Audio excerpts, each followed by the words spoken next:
níbo lẹ́yìn gbà lọ ilé-ẹjọ́ dá olórí Naomi sílẹ̀kùn ọlá àti aláàjì Oriyomi Hamsat sílẹ̀ pé kí wọ́n máa lọ lálàáfíà.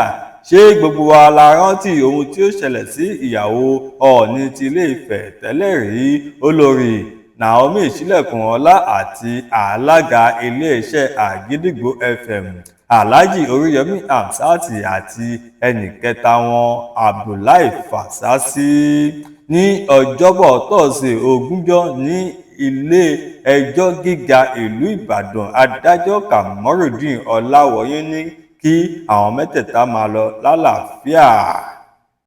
ẹni tí Ṣàngó bá tojú ẹ̀ wọlẹ̀ kò ní fẹ́ bá wọn bú ọba Kòso o. Ajá tó sì lọ lé ẹkùn tó bọ̀, ó yẹ ká kí ajá, ó yẹ ká kí ẹkùn o. Ewu ń bẹ lóko lóńgẹ́ fúnra rẹ̀, ewu ni o. Ọ̀tá lọ́tún ọ̀tá lósì a sì ti ń wo ọ̀rọ̀ yìí pé láti ilé-ẹjọ́ dé ẹgbẹ̀wọ̀n ni o, tàbí láti ilé-ẹjọ́ bíá ẹjọ́ ikú ni o. Ṣùgbọ́n a dúpẹ́ gidigidi gan ibi tí ọ̀rọ̀ yìí tí ó padà já sí.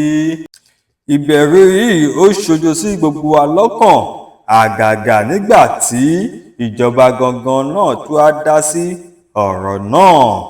Gómìnà Ṣèyí Mákindé dá sí ọ̀rọ̀ náà, wọ́n sì wí pé olórí Naomi sílẹ̀kùn ọlá àti aláàjì Oriyomi Hamsat àwọn ti ṣetán láti bá wọn ṣe ẹjọ́ gidi gan ni o.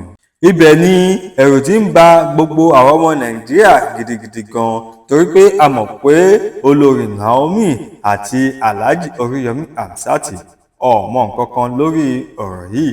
Àkóbá lásán ni wọ́n fẹ́ fi ṣe, nítorí pé àwọn ọ̀tá wọ́n wà níbì kan tí wọ́n yí dọ́borí tó sì ń tafà sínú ìmọ́lẹ̀. Wọ́n fẹ́ kí aláàjì Oriyomi Hamsat kí wọ́n lọ síbẹ̀ yẹn kí wọ́n sì má dé mọ́ láéláé. Bẹ́ẹ̀ ni èrò ọkàn wọn. Ní kété tí ẹjọ́ náà bẹ̀rẹ̀ ní pẹrẹwu, àwọn èèyàn jáde síta wọ́n sì bẹ gbogbo ìjọba Nàìjíríà pé ìjọba àwọn tí ẹ mú yìí ò ní lọ́kàn láti pa ẹnikẹ́ni, sábàbí lásán ni. Ẹ jọ̀ọ́ ẹ má jẹ́ kí ẹjọ́ yín kí ó le lórí ọ̀rọ̀ yìí, ẹ bá wa dáríjì wọn, wọn ò ní ṣe bẹ́ẹ̀ mọ́. Àbálọ àbábọ̀ ìjọba jáde, wọ́n rí i pé àwọn ará ìlú tí àwọn jà fún àwọn náà ni wọ́n ti jáde tó tún bẹ̀bẹ̀ kí ni kí àwọn wá ṣe báyìí. Ọọ̀ni ṣíṣe méjì Ọọ̀ni àìṣe o, wípé wọ́n sọ wípé àwọn dáríjì wọn, ọ̀hún sì ní ṣe bẹ́ẹ̀ mọ́, àti wípé ìjọba náà mọ̀ pé oore ni àwọn arákùnrin àti arábìnrin yìí tí wọ́n fẹ́ ṣe. Gẹ́gẹ́ bí a ti mọ̀, olórí Naomi sílẹ̀kùn ọlá ọ̀sẹ̀ máa ṣe bẹ́ẹ̀, ọ̀sẹ̀ máa ṣe bẹ́ẹ̀ lọ́dọọdún.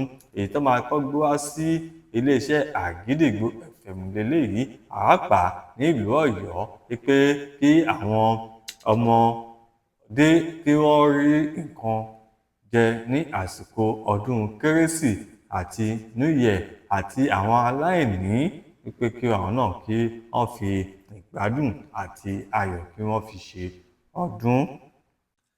Ìjọba sì sọ pé àwọn kò lè bá wọn ṣe ẹjọ́ kankan mọ́ rárá o. Fún gbogbo ẹ̀yin tí ẹ bá rántí ohun tó ṣẹlẹ̀, tàbí kí àkọọ́lẹ̀ lè wà, tàbí àrọ́bá, ẹ sì mọ̀ pé àrọ́bá sì ni bàbá ìtàn. Ní ọjọ́ kejìdínlógún oṣù kejìlá December 18, 2024 ọdún tó kọjá yìí ni ìjàmbá burúkú yìí ṣẹlẹ̀. Olórí Naomi ní àwọn fẹ́ fi oríṣiríṣi ohun tọrẹ fún àwọn ọmọ aláìní, àwọn ọmọdé àti àwọn aláìní fún ọdún Christmas, New Year, pé kí àwọn náà kó lè fi ayọ̀ ṣe ọdún. Ó sì wò pé àwọn ti lọ sí àwọn ìlú káàkiri ní àwọn ọdún tó lọ sẹ́yìn. Ó sì wá wò pé ìlú Ọ̀yọ́ nìkan ni àwọn tí wà, lọ́ fi wá wò pé káwọn gbé wá sí ìlú Ọ̀yọ́. Ẹ sì mọ̀ wípé ẹni bá mọ ojú òbí náà ni ó ń pa òbí nírè.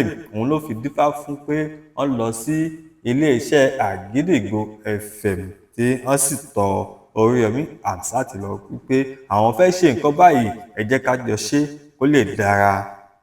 Wọn dẹ̀ ṣe máa gbé àwọn nǹkan báyìí wá sí iléeṣẹ́ àgídìgbo tí wọ́n dẹ̀ ń ṣe láṣeyọrí.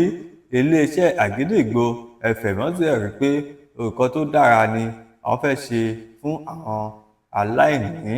Ó yá ẹ jẹ́ ká bẹ̀rẹ̀ ètò. Wọ́n sì bẹ̀rẹ̀ ètò, wọ́n gbé sí orí ẹ̀rọ ayélujára wọn tí a mọ̀ sí rédíò station. Wọ́n sì bẹ̀rẹ̀ sí ní polówó ètò yìí. Ètò yìí sì lọ fọ́nkálé káàkiri gbogbo anywhere. Àwọn èèyàn sì ta mọ́ra, wọ́n sì bẹ̀rẹ̀ sí ní rọ́ sí iléeṣẹ́ àgídìgbo. Wọ́n tún sọ fún wọn pé kò tí ì yá, ìjọba báyìí sì ni ó kọ̀la, ó kọ̀túnla, ó kújọ́ kan, ó kújọ́ méjì, àwọn èèyàn yìí ò gbọ́. Oriyomi Hamsat wá rí pé ọ̀gbẹ́ni yìí ó mà ti ń pọ̀ ju nǹkan tí àwọn rò lọ. Wọ́n tún padà sórí ẹ̀rọ ayélujára wọn tá mọ̀ sí radio station pé ẹ má wà mọ́ o, àwọn tá a nídìí ó ti tó o, ó tún ti lé, ẹ má wà mọ́. Ṣùgbọ́n àwọn ẹni yìí wọn ò gbọ́ mọ́ nítorí ìyà tó ń jẹ àwọn èèyàn nílùú. Àwọn ò gbọ́ o, ìṣe ni gbogbo wọn wá rọ́ wá títí tó fi di pé wọ́n wá